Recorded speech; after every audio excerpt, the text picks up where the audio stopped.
Well, welcome everybody back to the Blue Morpho podcast. I'm your host, Hamilton Souther, and today I'm honored to have Sterling Hawkins with us today.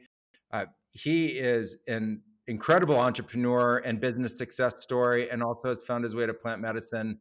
And so really interested in hearing this story and this history. So thank you so much, Sterling, for being here. Thank you. I'm honored to be on. Great to finally connect with you. Yeah, we've been trying to set this up for a little bit, and finally the opportunity came. I just got back from the Sacred Valley in Peru, where we were on a San Pedro retreat, and we're heading towards another ayahuasca and San Pedro retreat. I wondered if you could share with our audience what drew you to plant medicines in the first place and when it showed up in your life. Of course. Well, it's a long, dramatic story, but we'll get into it quick. Long story short, my whole life fell apart. I was admittedly somewhat lucky early on in my career. My family owned a grocery store in upstate New York and had a fantastic childhood, and my parents were together and all great things, and used my family store to start a software company with my dad. This is back, oh gosh, 2003, 2004, somewhere in there. And it went really well. So well, we ended up getting acquired by and joining this group in Silicon Valley that went on to be this like Apple Pay before Apple Pay. And Hamilton, we were raising hundreds of millions of dollars, multi-billion-dollar valuation. And you and your listeners have probably seen that movie Wolf of Wall Street. Yes? It was like a scene out of that movie, like models in the office, parties at the Four Seasons. And I'll tell you, I thought I had it figured out. I'm like, life is easy. Business is simple. It's only a matter of time until I get my private jet and private island and do all the things. I'm obviously the next Steve Jobs, And when the housing market collapsed, the whole business came crashing down, $500 million of cash just gone. And I lost everything, including who I thought I was. No job. I in 6 figures of personal debt. My girlfriend breaks up with me. I have to move into my parents' house. It's like this depressing country song of a story. And it was in that low point that I started to really look in the mirror and say, something's missing. Something about me and my experience is hollow, and my results aren't what I want them to be. What is that? Like, what am I missing that everybody else seems to know that I don't know?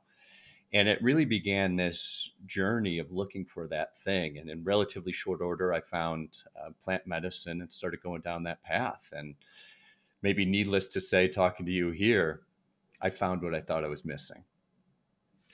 What is that? Like, how did that go? Tell me about your first experiences and, what did that look like getting opened up? So what I realized is that I was never missing anything. It was always within me, right? This hollowness, there was actually this life force within that I just hadn't released yet, or I hadn't tapped into, or I hadn't explored, or maybe more accurately, I had repressed because of all these limiting beliefs and my perspective on the world. And my first plant medicine ceremony, maybe you see this a lot, but for me, terrified. Like I've never really been into any substances of any sort. And I was so scared standing in line to drink the first cup of ayahuasca. Tears were coming out of my eyes. Like I was sure it was only a matter of time until I was going to die. I was like, you're crazy, Sterling. You're in the jungle of Costa Rica. What are you doing? This is the end for you. And I drink it. And then, there's this waiting period.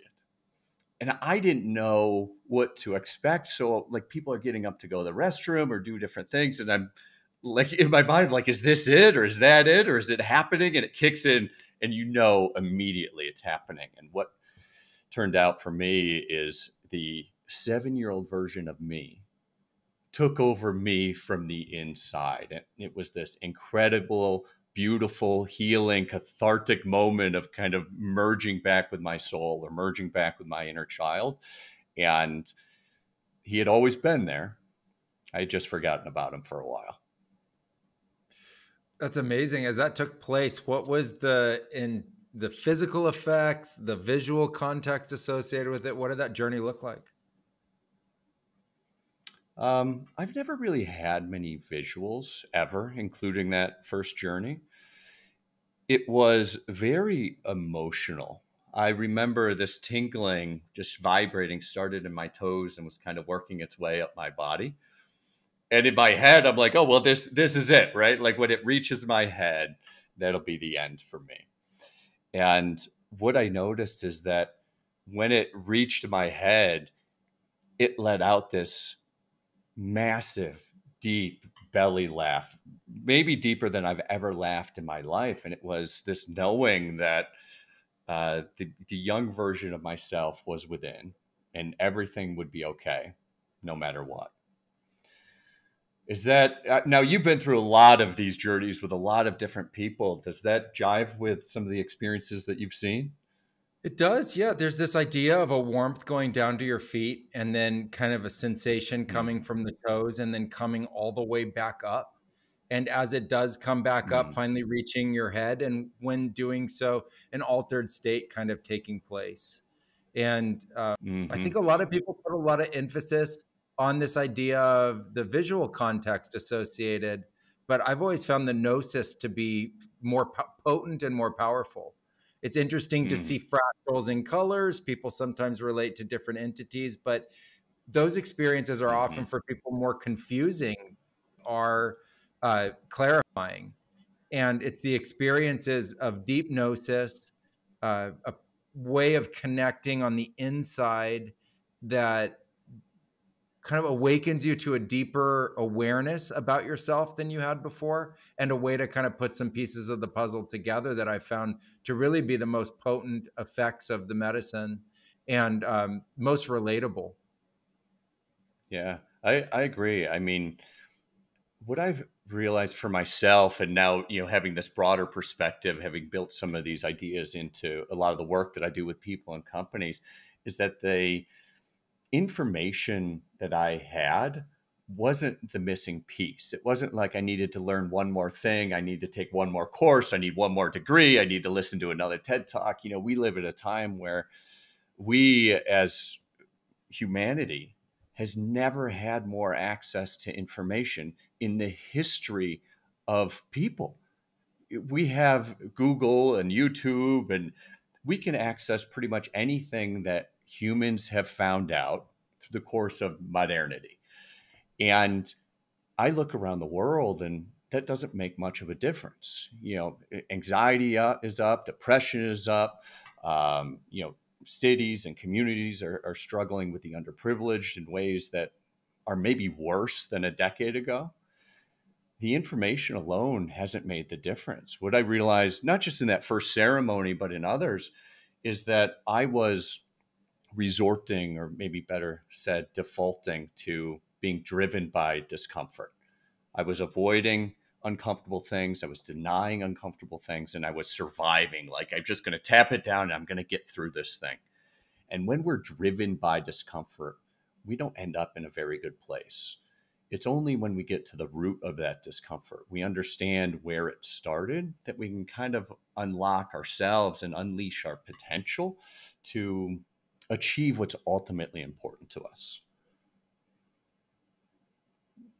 This journey around information I find fascinating.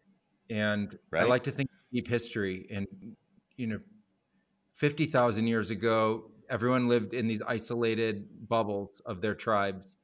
And Mm, 5,000 years ago, empires were forming in a very vast way and starting to, trade culture. But nothing has ever been seen like today in terms of cultural movements in 10 years, vast globalization in the last 20 years. Here in Iquitos, where I live in the Amazon, mm, I never foresaw what would happen to this city alone. And it's brought up a lot of question about how we're supposed to ultimately deal with that. And, thinking about the youth and coming into this world where everything churns so quickly. I mm. have really deep concerns about this now. Like you say, it's not better. Ultimately, the quality of life isn't better with all of this innovation, and access to information is obviously much better. We're right on the cusp of an AI age. From kind of what you're seeing, how do you relate to that, and how do you guide somebody to, ultimately address these huge shifts that are, being experienced by everyone in these cultures all the time?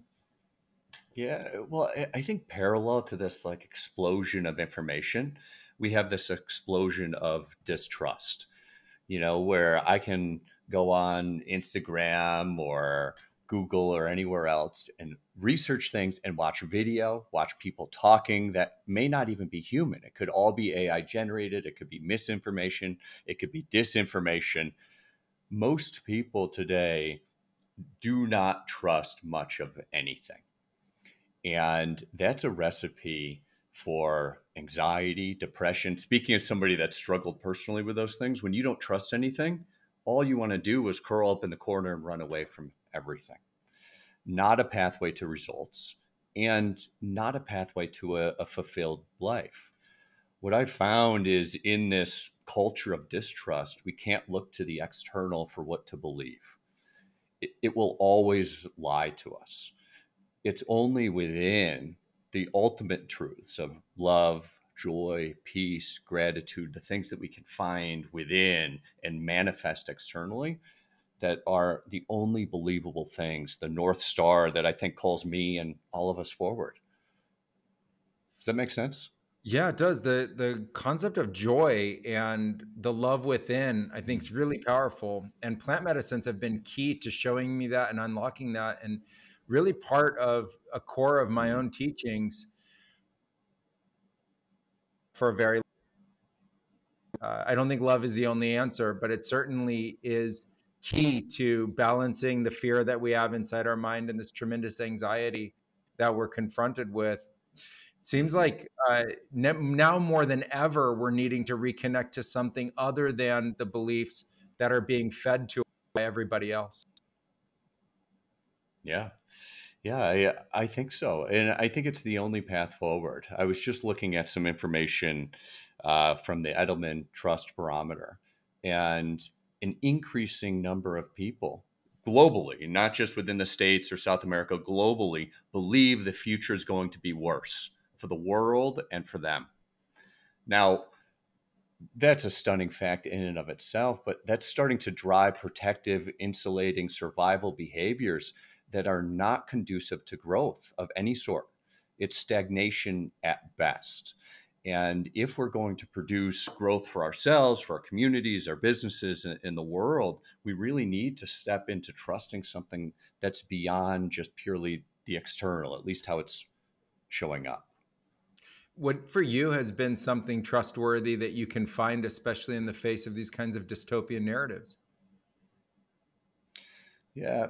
You know, it was I don't know. I've been on a variety of plant medicine journeys, but there's one that stands out that speaks to what you're just asking there, where I was down with the Shipibo in the Peruvian Amazon, not far from where you are, actually.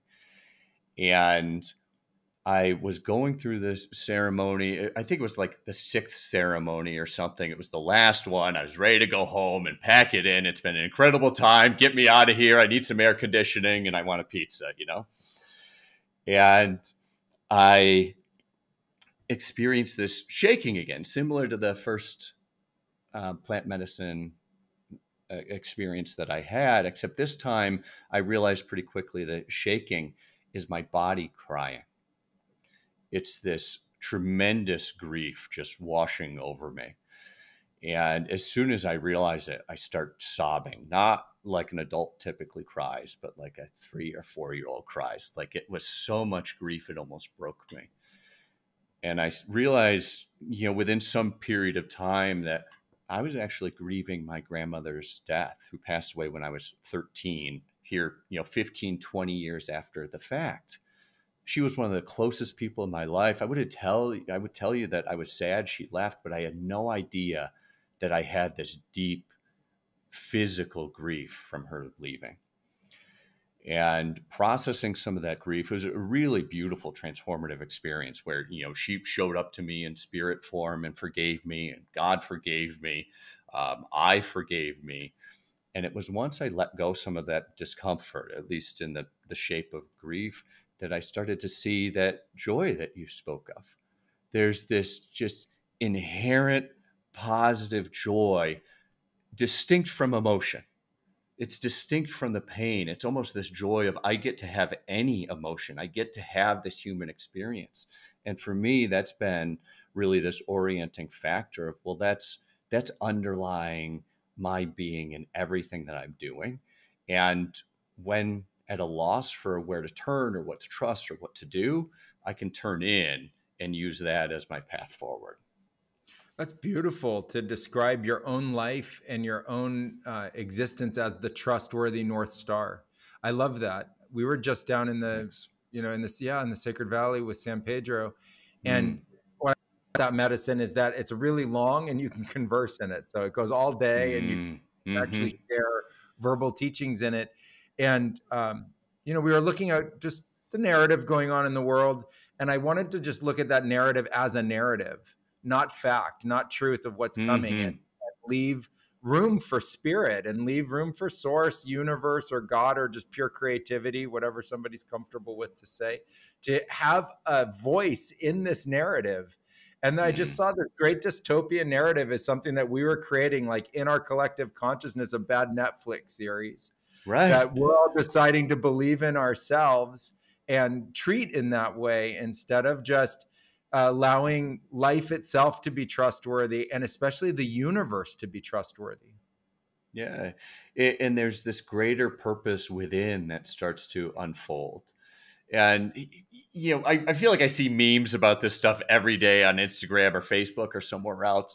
But it's one thing, again, like the information of it, of I understand what my human growth looks like versus the true experience of it.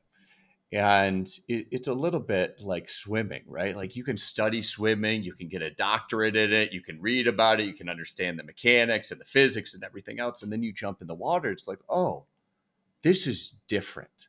The information might be useful, but it's the embodiment of that information that really makes the difference. I like the idea of embracing the whole life path. And, Yeah. I've been drinking plant medicines now for 20 plus years and really devoted to my own spiritual practice and also the path Mm, of sharing that with others with Blue Morpho. And there were the Eastern yeah. philosophical teachers who were sharing this idea of a lifelong path.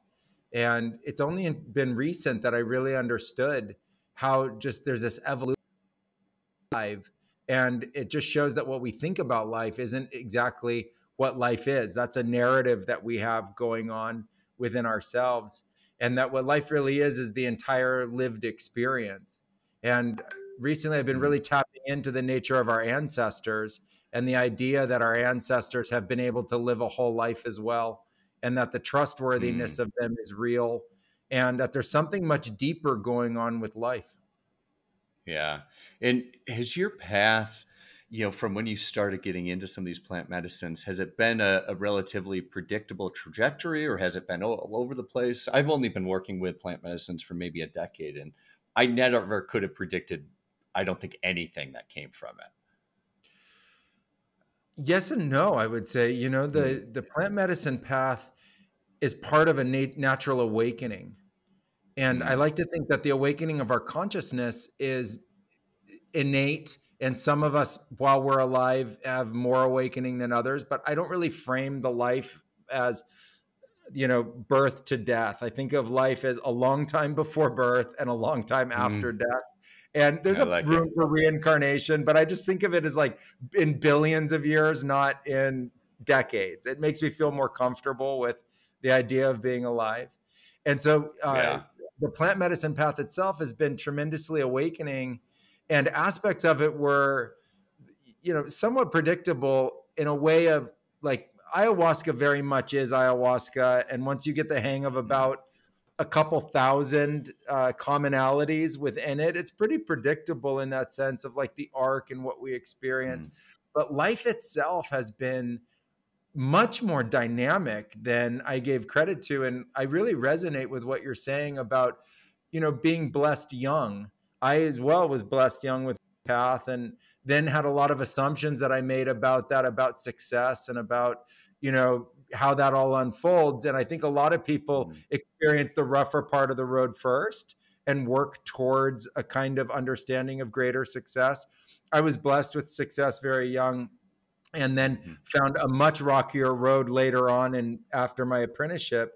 And here in the Amazon, they call that your maturation phase. So it doesn't matter when in your apprenticeship you finish. After it, everybody starts a maturation phase. And so I really resonate with you about that. And I also found that that's where, we sort of blossom into our scars. Not the traumas so much, but really blossom into the scars that we carry so that we understand the nature of those depths and the warnings associated with them. And I wondered if you could just speak a little bit about that for yourself. Yeah, that's beautifully said, by the way, and resonates on this side as well. Um, I think that it's funny to hear people now hear some of my story and say, well, I can't even imagine losing $500 million. I can't imagine like your girlfriend breaking up with you and, like awful, awful experience for you, Sterling. I'm so sorry. I'm like, I'm so grateful, like so profoundly grateful for those difficult things happening to me, because it was through that pain that I found myself. I think if it had worked out, great, I might have more material things and maybe I'd have the island and the private jet, but I wouldn't have myself. And that to me is ultimately the most important thing. And that pain has been a huge part of my success. I think, when everything collapsed, the thing that was most embarrassing to me is I was always shy. Like I was never one to stand up in the front of the room. But when this company collapsed, I was embarrassed beyond belief because we had everything. We had the smartest people, we had the patents, we had all this money, we had the connections, we had everybody working 18 hours a day. We had everything that would be in the recipe book for success, and we failed. And I felt like I had this shot and I blew it. And so I was embarrassed beyond belief to not just share that story, but to even show up in a conversation like this. It was like I was unworthy of just about everything because of that failure. And when I found this quote my mom said when I was younger, it came back to me. She said, "The way out is through." It's actually Robert Frost, but to me, it'll always be my mom. And it was in that dark moment that I started to think, well, this is what that means. It's not avoiding, denying, or surviving. It's going through that pain, that embarrassment, that hardship, that shame, whatever it is. And what I'm looking for is on the other side. I just thought, well, what better time than now to put that to the test? And so I started speaking in public. It's now since become a very large part of my career and pretty quickly grew. And I realized my mom was right. The way out is through. The thing that I thought was my biggest failure, my biggest embarrassment, my biggest source of shame and pain, that was actually at least the seeds of what I'm doing today, and everything that I feel like I was meant to create kind of aligned me with my purpose. Yeah, I love the idea of moving through. The ceremonies make you, they force you. One thing I've always appreciated about ayahuasca specifically is that when that thing starts, and most people do confront fears, like a real deep terror at the beginning, but I Yeah. like to, and present that that's us. That's not it. That's us Yeah. being scared. And we're dealing Yeah. with something core to ourselves. And it's important to understand how scared we can get and also how we can shut that off and find our trust again in ourselves and the experience. But one thing I feel like our culture never prepared me for was what to do after things went wrong, or when hardship happened or tragedy happened. And as I started to look at life, I started to see what seemed like a gaping flaw in our culture, which was the presentation of this really great notion of success, and on the other side of it, an inevitable tragedy. And the tragedy was going to happen to our parents, or it was going to happen to our friends and family, or, terribly, it would happen to our own children, or it would happen collectively. But somewhere along the way, I didn't feel prepared for mass illness or some kind of major injury or some kind of business failure or some kind of major economic crisis like 2008, 2009, or going into the COVID years for many, et cetera. And And I felt like this was something that was missing from our culture, just how to address the fact that we knew no matter what, at some point we would have to really look at and live through the hardest parts of life. And it felt like there was no training for me when I started to experience those things in my life, to go from things are great to now they're not. How do I show up in public? How do I show up with my friends? How do I show up with my family? How do I take that next step? How do I get comfortable within myself to share myself again when it isn't the rosy colored glasses anymore? It's a life bruised by a lot of scars, and realizing that I had made a lot of assumptions that hadn't come true. Yeah. Yeah. I felt very much the same way. I don't see a lot of it now. And it appears the only solution that's offered culturally, at least from where I sit, is, well, you need more discipline. You need more grit. You need to work harder, like just batten down the hatches and do the thing. And I can tell you, having done that for many years, it is not the source of true fulfillment and the ultimate results that we want. Now, you might be able to get some things done, but they're just unsustainable over time.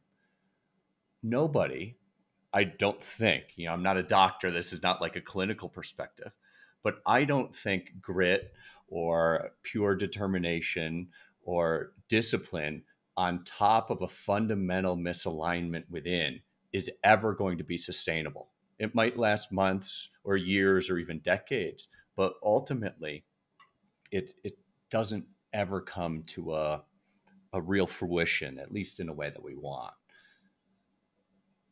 Yeah, and throughout my career, we were like that. We were like grit, push it, Yeah. take it to the next level and make it. And then in 2010, I had a horrific motorcycle accident, and I dislocated my right hip and broke the hip, dislocated the femoral head. And it left me partially paralyzed for a period of time.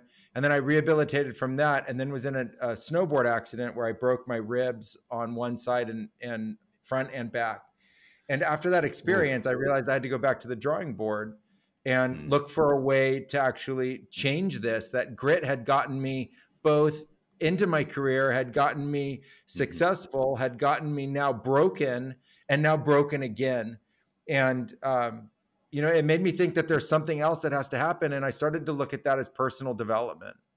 It wasn't just spiritual development. It wasn't just looking into success, but it was that something much deeper inside of me, which I would now think of like soul, kind of like a development of our soul, where our character really comes from and where our personality is really born from, needed a really specific kind of training, which was to, learn that through or perseverance, but now with a very different style, now with a much more relaxed, much more centered way of going about everything was needed. And I looked at it as a kind of maturation that was naturally unfolding, both out of need, but also in the transition.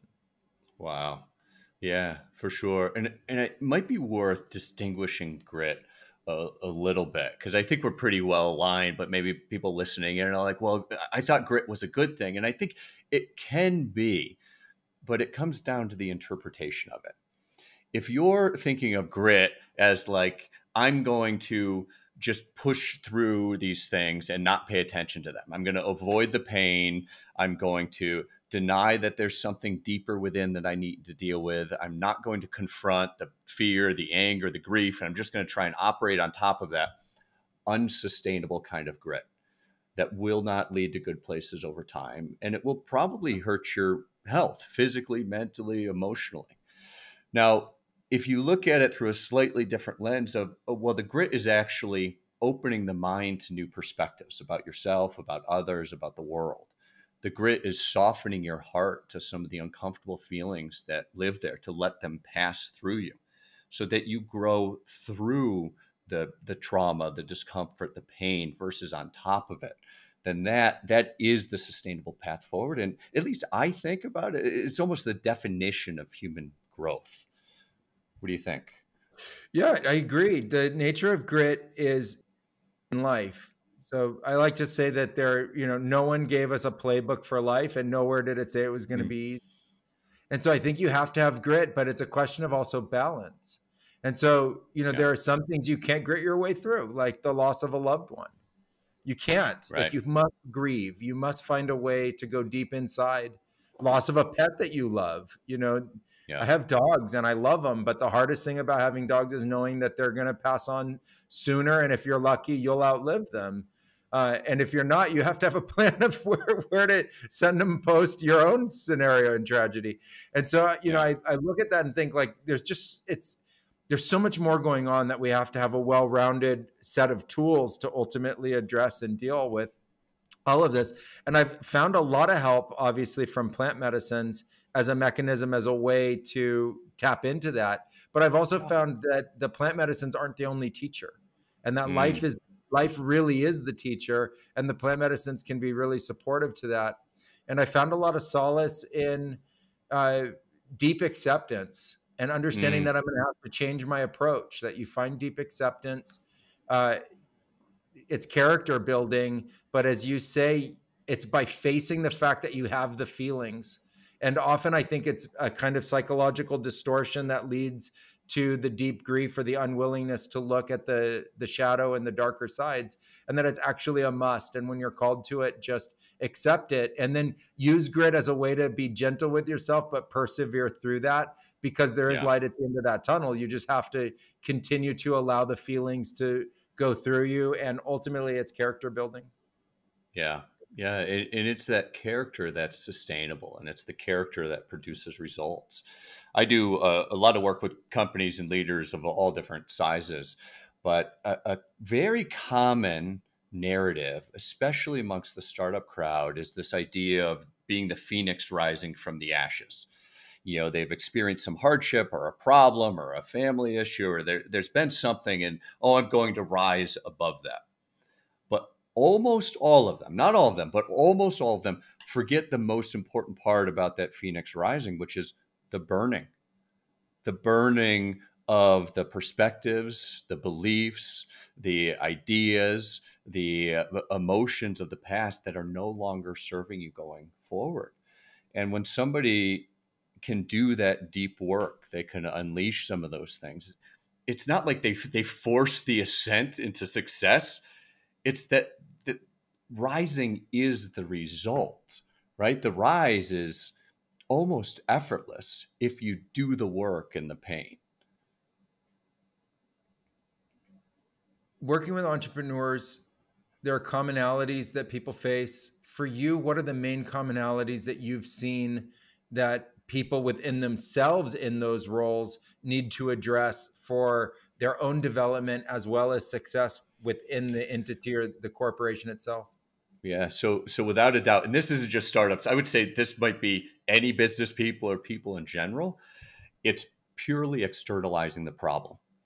And then what that sounds like is I don't have enough money. I don't have enough time. I don't have the right relationships. If I only had a better team, if the economy was only better, if we could just get this technology, if we could just apply this tool, then and only then could we achieve success. And you know, you're smiling because everybody knows listening to this, like, oh, that doesn't work. And it doesn't, but we will still say it oftentimes. Now, I'm not invalidating the fact that sometimes you do need money, or you do need a different relationship, or you do need some of these different technologies and tools to move the ball forward. But when you hit those points, that's not a place to stop and say, oh, well, I'll just wait. I'll wait until the perfect moment, the perfect time, because that perfect moment never comes. It's really choosing whatever moment that you're in, truly choosing it, and saying, well, what can I do that might be lateral or adjacent, or what can progress the ball forward with those circumstances, those problems still in place. And those are, I think you especially see in the startup world, the people that think and work and operate that way, those are the people that will reach the greater levels of success. Yeah, creative problem solving I find to be a necessity all the time in life, Hmm. especially in and around business. One of the hardest things I've found in it is the moving playing field. Hmm. That every moment, every day, you have a snapshot in your mind of where you're you're actually working in, but in reality, it's a swarming, dynamic place that's constantly always changing. For you, in terms of business and, the different hats that you've worn, how do you address that? How do you center and focus and deal with the fact that no 2 days are the actual same playing field? Yeah. Well, I think you said something really genius before, which was it's not just in medicine ceremonies, the medicine doing the work. It's the fear or the limiting beliefs that we're bringing to it. And we can often get caught up and struggle and suffer in that. And I think that's true much more broadly. Literally every single second is the abyss of the unknown. Like right now, we're stepping in to this vastness of space that nobody has ever been in before, including ourselves. And yet we're lulled into this comfort of, the weather is predicted for tomorrow, the stock predictions, the traffic report. Like we have all these things that tell us, oh, this is what tomorrow's going to be. And I think with the loss of that comes the loss of the awe of creation. And what I do is I have a very intentional and conscious practice to come to terms with the ultimate unknown. And every day get up and spend, sometimes it's 30 seconds, couple of minutes. I might journal, I might sit, I might reflect, but coming to terms with that profundity of the unknown and get myself connected to a place where I can appreciate and have gratitude for the incredible experience, the incredible next second that we're all afforded, at least to now. Yeah, no, I love that. When we were first starting the podcast and just talking a little bit, we talked about flipping something. And I love Yeah. that idea that we can flip the relationship with the unknown from fear Mm, and difficulty to this creative universe that yeah. is unknown but is trustworthy. Every second that we've been alive, the whole universe has supported our lives. And by Yeah. flipping that relationship, we can get into the creative flow. In my mystery school, I teach a lot about the idea of aligning with great spirit and aligning with Mm, source or creation. That mhm. if you think about the power of the spirit of the universe versus the power of my spirit, if that were a battle, I'm going to lose. But if it's a flow and I can get into the flow with it, it's going to carry me. It's going to help me fly. And I feel that in what you're saying, that there's a way to address the unknown on a daily basis that reorients that awareness. And I just say yes to that. Yeah. That's actually my definition of trust. Trust is the courageous act of seeing possibility in the unknown. When our autopilot or the ways of thinking, being, and acting afforded to us by, our parents or our communities or our churches or our businesses or synagogues or wherever we're getting these from, it seems like the default is oftentimes fear.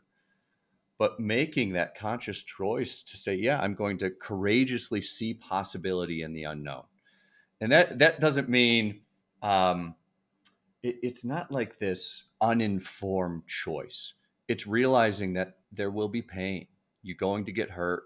You're going to look bad sometimes. You might fail other times. But I'm going to open myself into that. That psychological safety that I think I'm seeking in the world is actually within, and I'm going to step into it day in and day out, at least as best I can. It's a practice like anything else. Yeah. In the path, when we fall, it can be difficult and we need healing. For Mm. you, what have been the things that have brought the most healing? What I mentioned was confronting that passing of my grandmother all those years ago. And what was really interesting about that is that this is upon reflection, right? I wouldn't talk about this at the time, was that I was actually addicted to work. Whether I had to work or not, whether I had things to do or not, I had this, it was almost this mechanism in my brain that was like, oh, you got to get back to work. You got to get back to work. Leave the party, leave the dinner, leave the friends, leave whatever I'm doing and just go work. Sometimes I'd be productive, but very often not. And what I realized in that ceremony in Peru is upon grieving my grandmother, I was actually avoiding that pain unknowingly. I was unknowingly avoiding that pain and seeking comfort, or maybe better said, seeking avoidance in work. And it was upon healing that, it was painful to heal it, to feel some of those feelings. But upon healing that, I now have true autonomy, or more true autonomy over work, where I can make a choice to stay out at dinner or to hang out with friends or to take a weekday off, or, working for yourself, it's a little bit, work and personal life start to intermix sometimes. But I have more autonomy to choose things for me versus being driven by discomfort that I didn't want to feel. That's amazing. It takes me to this idea that we have to find comfort within ourselves. Yes. I think It's that the only comfort. exactly, but what's the secret? What's the secret for finding that comfort? I think everyone Yeah. is feeling, right, especially now with the narratives that we have going on in the world. I Yeah. was asking a friend recently what he thinks going on in the world. It was worse than the narratives of World War II, what was coming out of his mouth. Like, I couldn't believe It's how wild. dystopian it was. So Yeah. wild. How do we find comfort within ourselves? How can we rest and just turn that work addiction or anything else that's driving us like that off? Yeah. Well, I'll be interested on what you have to say about this as well, because I bet you have some really enlightening ideas. But for me, I called my first book Hunting Discomfort. And people will call me or email me or DM me on the social media and be like, Sterling, look at my family, my bank account, my business, my whatever, fill in the blank. I don't need to hunt discomfort. I'm surrounded by it. And my answer is always the same, Hamilton, which is you're not hunting discomfort, you're living with it. You're placating yourself as to why you must live with those things versus getting to the source of it. And so I've started to see discomfort as this divining rod of where we can find true peace. When we go after the places that we've been activated, we get angrier than we want to be. We feel grief inside of us. We're reacting in ways that maybe we're not proud of or don't feel reflect who we really are. When you go after those things in plant medicine ceremonies and journaling, whatever modality that makes sense and works for you, you start to free yourself from them. And when you free yourself from them, you don't find peace, but you realize it within ourselves. How's Yeah, it for you? great. Yeah. I mean, at first I resonate with that, but second, I've really come over the years to an idea of 5 simultaneous states that we want to Mm, be creating within ourselves. It's healing, harmonizing or harmonization, balancing, grounding, and reorienting our awareness. And yeah. when we heal, harmonize, balance, ground, and orient, we can deal with everything that's inside us. That Hmm. brings the web of tools that we need for us. And then it's in admitting for me that it's a constant practice. It's a recognition that I can get really comfortable today, and between today and tomorrow, life is dynamic enough in the world that we live in that I'm going to need to spend some time just breathing into it and allowing it. There's still going to be some fears in the mind that can come up because I'm constantly pushing the envelope. I'm not living within the comfort bubble that is kind of discomfort and comfort at the same time. I'm actively pushing the nature of that boundary. I'm addressing my own concerns and those of others all the time. And I'm trying to Mm, grow. And I want to grow, and I want to be a lifelong student of the universe. And I also want to have things to share with others. And there's an idea of that growth. And as you push that, I feel yeah. like you're constantly hunting the discomfort. And then I try to bring it to those 5 simultaneous states. Mm, And life is just complicated enough to do that. it And it's is. right, like being in the plant medicine space and being an entrepreneur, and really Mm, trying to thrive and like embrace life in a real big way. Um, just kind of constantly invokes that. And I think it's getting comfortable with discomfort, that that's part of life, not letting it turn me away from what I need to do, but also yeah. learning. For me, it was a real maturation thing to realize that, like, the extreme athlete version of me from my youth didn't have the discernment necessary to approach the discomfort in a Yeah. more holistic and more mature way. And so it was actually turning that part of me down and learning how to appreciate that in the discomfort, I also need to take it a little bit slower as I get older and Yeah. really appreciate more the tools that I've amassed during that time. But like you, I mean, it's a practice, and it's the willingness more than anything. It's like it's saying that life obviously is supposed to have those kinds of things in it, not supposed to have it. and to just Yeah. really accept it.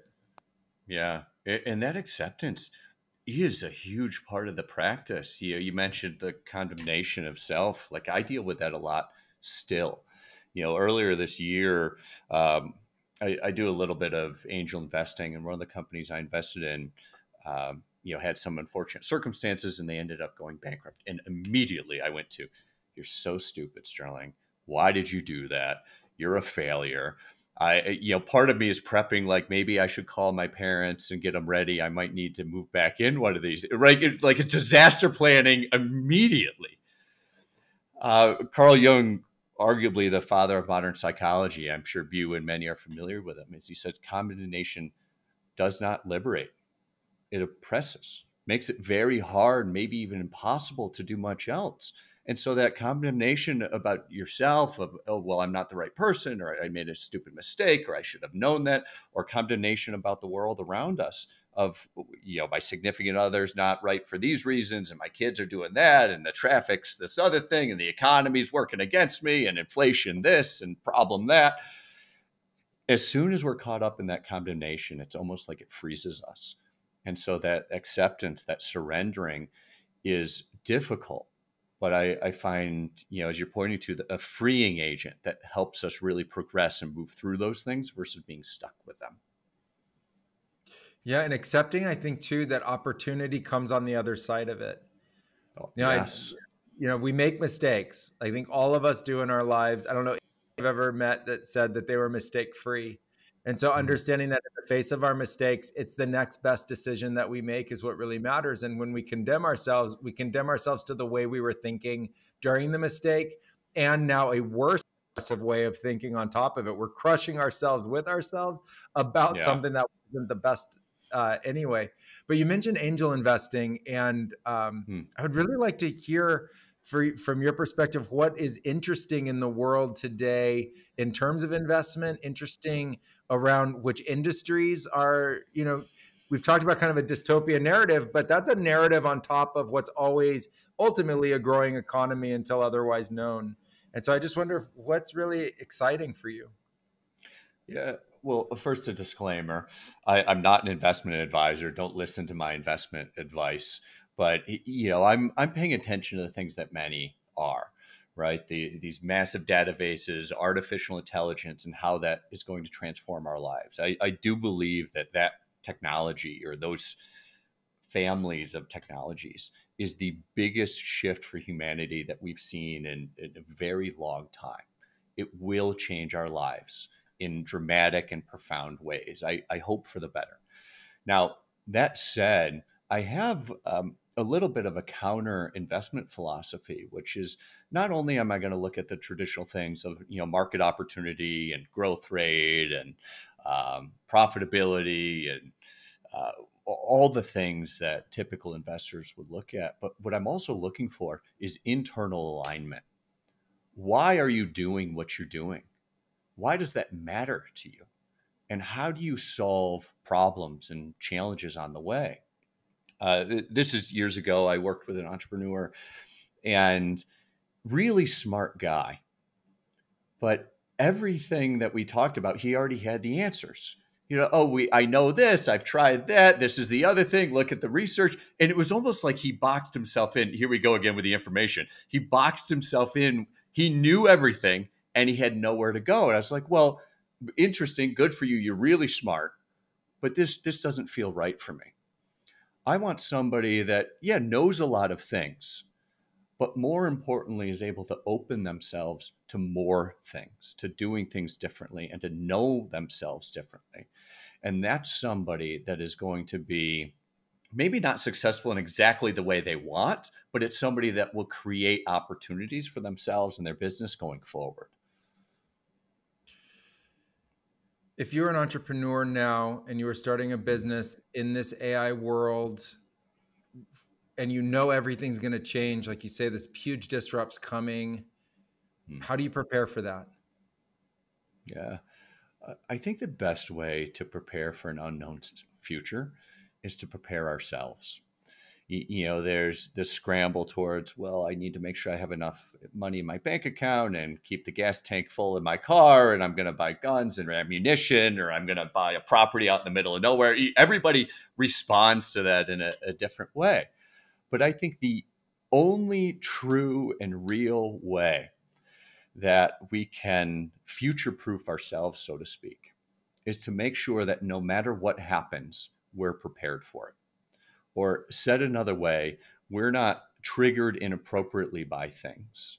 We have done the inner work, the hard work, the real work of not just working harder, but doing that hard work to free ourselves so that as the world changes, we can actually change to either keep up or ideally create it. Flexibility and preparation, turning the paranoia off, turning that Yes. down. I've heard that so many times now that people are getting really scared. And when they do, fear is a weird buffer on our intelligence. And Yes. I've heard a lot of people sadly becoming more binary, more polarized in the face of more fear instead of more Yep. flexible and more creative. Yeah. And I look at, this ever-changing world that's coming, and I start to think, like, how do we, cast the football further downfield? People are talking AGI is coming and they're scared of it. And I think to myself, Mm-hmm. welcome it. For me, it's the first time that humans finally have figured out enough harnessing of the natural energy of the environment to displace human labor from being the main force and source of the economy. I feel like it's a natural step that we have to transition through. And I think that part of knowing yourself that you're describing is knowing myself beyond the identity I have with work and knowing Yes. myself in my true form. One of the things I love about plant medicine is the stripping away of identity to the point of just, there you are. Like, there you are scared, there you are happy, there you are elated, there you are in bliss. You are not the role, not the title, not the job, just you and this innate existence that we have that I find so miraculous. And so I just think, Mm-hmm. you know, transitioning through the fear of it and planning for it and figuring out what role we have in it. I think this is the greatest time of human opportunity that has ever existed. Yeah, I think without a doubt. I mean, the connectivity alone is makes so much more available to us, not just from an information standpoint, but from a community and support standpoint. We talked a lot about the discomfort and acceptance, but I've found that it's the connection through community in many ways digitally, either one to many in a podcast like this, or being able to FaceTime a loved one or a close friend or something like that, that helps you get through some of these things. When I get into a fear state myself, or I'm blinded by the chaos, which just intuitively makes me want to grab onto the status quo tighter, right? Like I need to hang on to myself and my identity and what I'm doing, exactly how I'm doing it, even tighter. I'm able to almost outsource my acceptance of self. I'm able to outsource the love of myself. When I forget it, I can call my mom or my sister or a close friend or something and have them remind me, reconnect me with who I really am to get out of that fear state, because the paralysis is operating from fear, as we've said a couple of times, doesn't lead to a very good place. Yeah. The dystopian narrative is driving us to, a binary way of thinking. And Mm, I love the idea that the technology is actually driving us to a much more expanded sense of network and community. And it's a new yeah. kind of community. There were, uh, like I said before, tribes 50,000 years ago, and now it's one global species that's still divided in linguistics and framing and archetype, but it's still now truly a global society. And Hmm. there's a lot of fear about what that means when superpowers are involved. But, you know, at the human level, at the individual level, it allows for a connectivity we've never had before and for a growing of a friend base that's multinational, growing for awareness in business and connections that was never there before. How do you see community evolving and changing because of these technologies and the state of the world? Yeah. Well, first, I think it's important to look at the necessity of community. I think many cultures, especially in the West, have this emphasis on the individual of I need higher performance. I need to do more. I need to be more. I need to create more. I just need more. When the truth is nobody does it alone. Literally nobody. We need other people around us, not just to provide services like, heat or running water or food or hunting or gathering, whatever's happening. It's true no matter the kind of culture or community that you're in. We need those other people around us, and we're there to support them just as much as they're there to support us.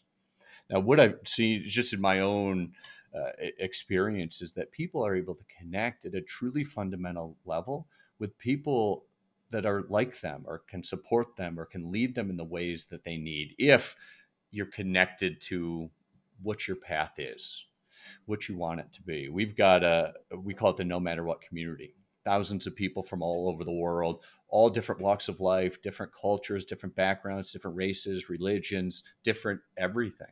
But we've come together under this umbrella of unleashing the spirit, unleashing the potential within. Now, without the internet, without connectivity like we have today, I would never find 99.9% of those people. I'd be restricted to the town or city that I'm in, and I might get lucky to find a couple of them. So it's enabled this movement of like-minded people to come together on an international, global basis. And I think that's true for everybody.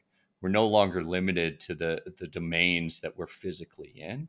We can reach much beyond those things to connect with the people that can support us in the ways that maybe we need.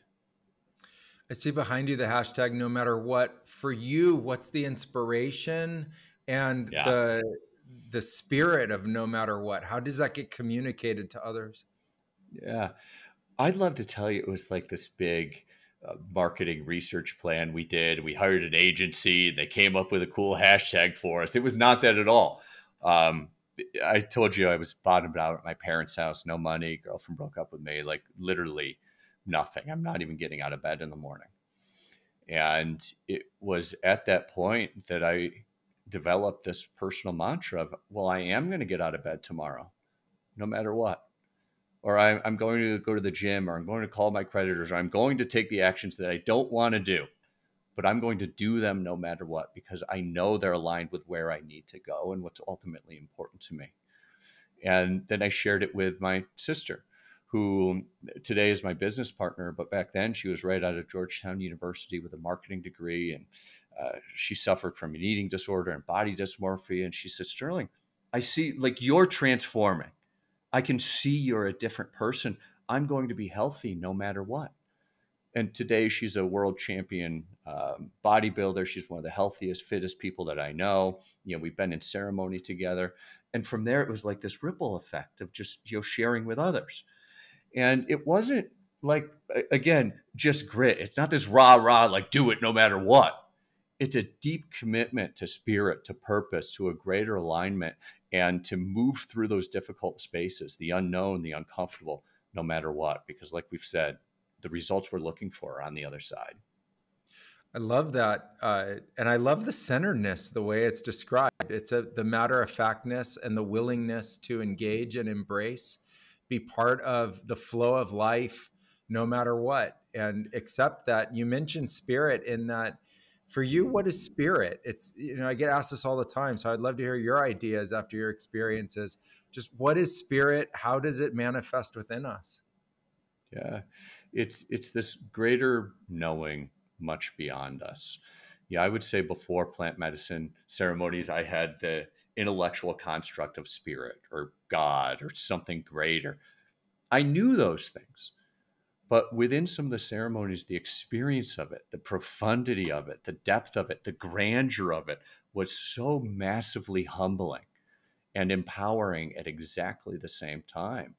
It's something that's not only beyond us, but it's within us. And it's a lot of the work that you're doing down there. And I'm appreciative to kind of share and be a part of, at least in a small way, of aligning with that thing that's greater than us, that thing that calls us from within. How do you talk about it? Same. Just so beautiful to hear. Like so much externalization in the space and the culture about it. So much trying to talk about what's going on beyond our solar system or our galaxy, so much out there. And to me, it's Yeah. something that you find inside yourself. And Yeah. it's the source of how I think everything happens. It's why we're animated. So I just like to Yeah. think that your personality comes from it, your actions, your mannerisms, your way of thinking. It's something innate to all of us. I like to say that people use spirit to debate spirit and also not believe in spirit. They're using it to have I that like that. conversation. It's Yeah. the natural state that allows for psychology to exist and allows for innovation to exist. There's a great mystery just outside our frame of reference, and it's part of it. And everybody in plant medicine ceremonies, whether they're a believer or recognizes that it's directly tied to energy, and energy is something that we are. And I like to keep it a mystery. I like to think that in naming it, we understand an aspect of it, but not all of it. And it's part of the great mystery of life, and just something I'm truly grateful for, because it's been the source of how I've done everything, and how everyone else has too, not just me, but how we do everything together. And I love it that for me in my youth, I didn't have a frame of reference for it, but I studied people who did, and it was ubiquitous. All our ancestors believed in it, and something had happened to, distance us from that. And to see it coming back in such a strong way, so many people embracing the direct experience from plant medicine and reorienting that aspect of their psyche from not getting it to getting it, I think is very important, especially at this time with everything that we're seeing with technology and the other state of affairs of the world, this kind of spiritual resurgence that's happening. I Yeah. just think it's very profound. Very profound. And I think we need it right now, that trust in something greater to call us through these difficult times. Because, this applies more broadly, but I'll just talk about it from my own standpoint, which is kind of dropping into the fear or the pain and moving away from it doesn't lead to an expansive place. It just kind of closes down the world around us, closes down opportunities, closes down our own potential. By reaching into, even attempting, even if you don't know, but just the attempt of reaching into, let's call it the eternal or the beyond or something greater, or however somebody wants to define themselves, lets us transcend the knowledge that we think we know. The things that we're sure of, that, well, I'm not good enough, or I'm not worthy, or I can't do that, or I'm not cut out for that, or my personality is not meant for that. It lets us step out of some of those limited ways of thinking to be something greater. And with the depth and the breadth of the eternal, there's always another step for us to take, at least in this lifetime. Yeah, the simple equation I like to use is me plus spirit, or me plus the universe, or me plus the eternal is capable of doing something that I'm not capable of on my own. And so if I Yes. reach out to that phenomena, or that just basic reality, then I'm capable of more than was available to me before that. And something I've been really interested in recently is the idea of utilizing spirit to tap into our own innate intelligence. And we talked a little bit about how fear takes that intelligence away. I found the eternal or the unknown actually awaken that intelligence within us.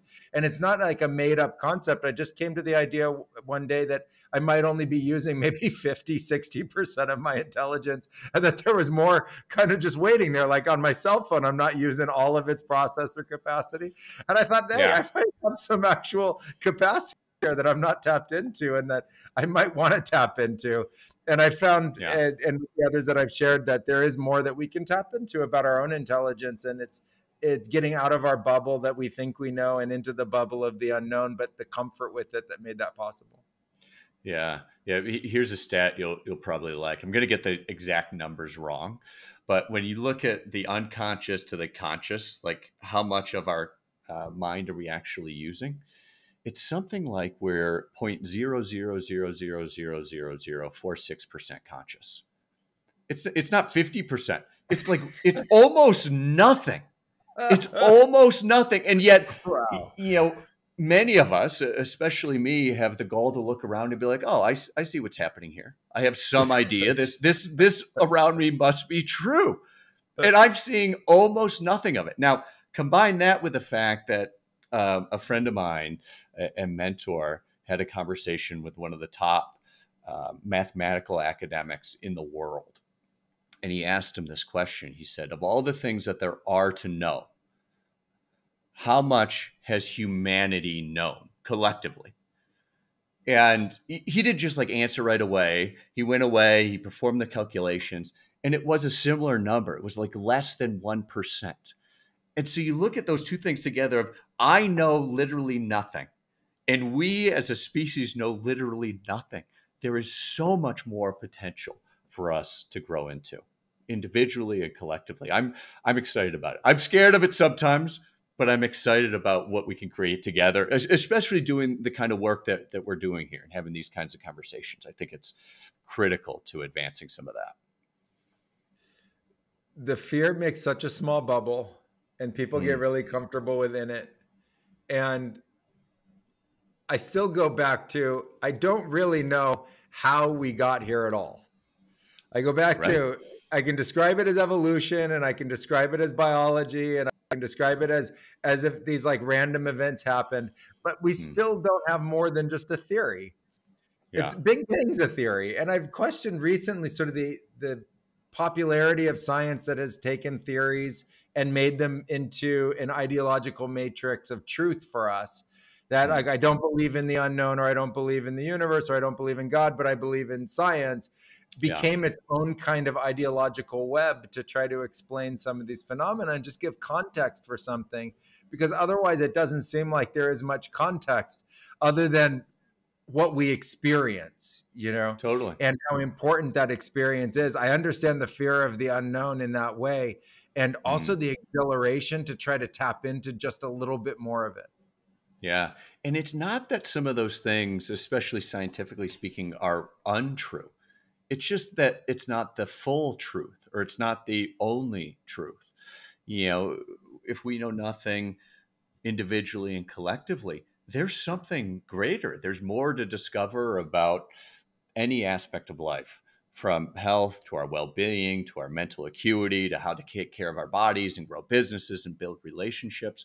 But it's that humility of that, like, I know all these things. We have all this information that we've collected, but I have the humility to not be confined by those things and look for something greater beyond them, or even within them. I think that's incredibly powerful. Yeah, when I look at deep history, I think 50,000 years ago, it's easy to look in that direction. It's really hard to look 50,000 years in the future.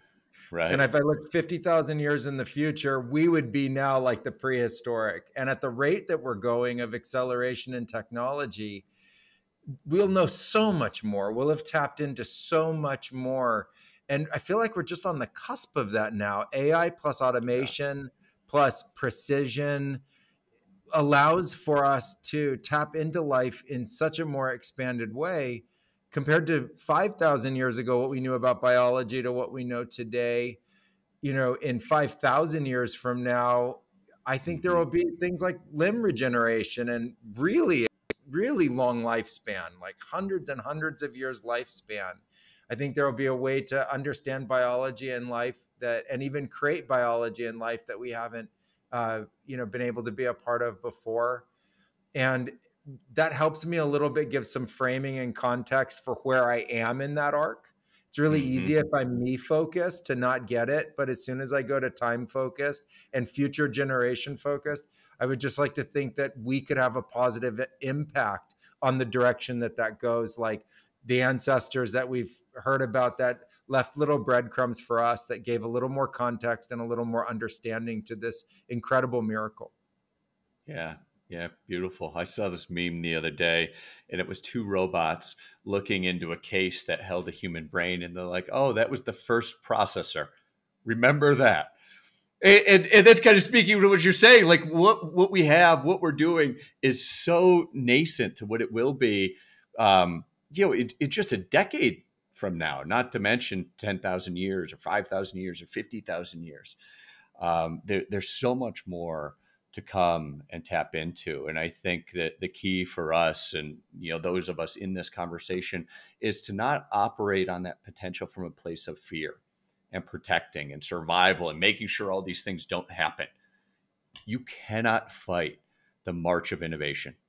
It will happen no matter how much you fight it. And so, going back to you have to work with it.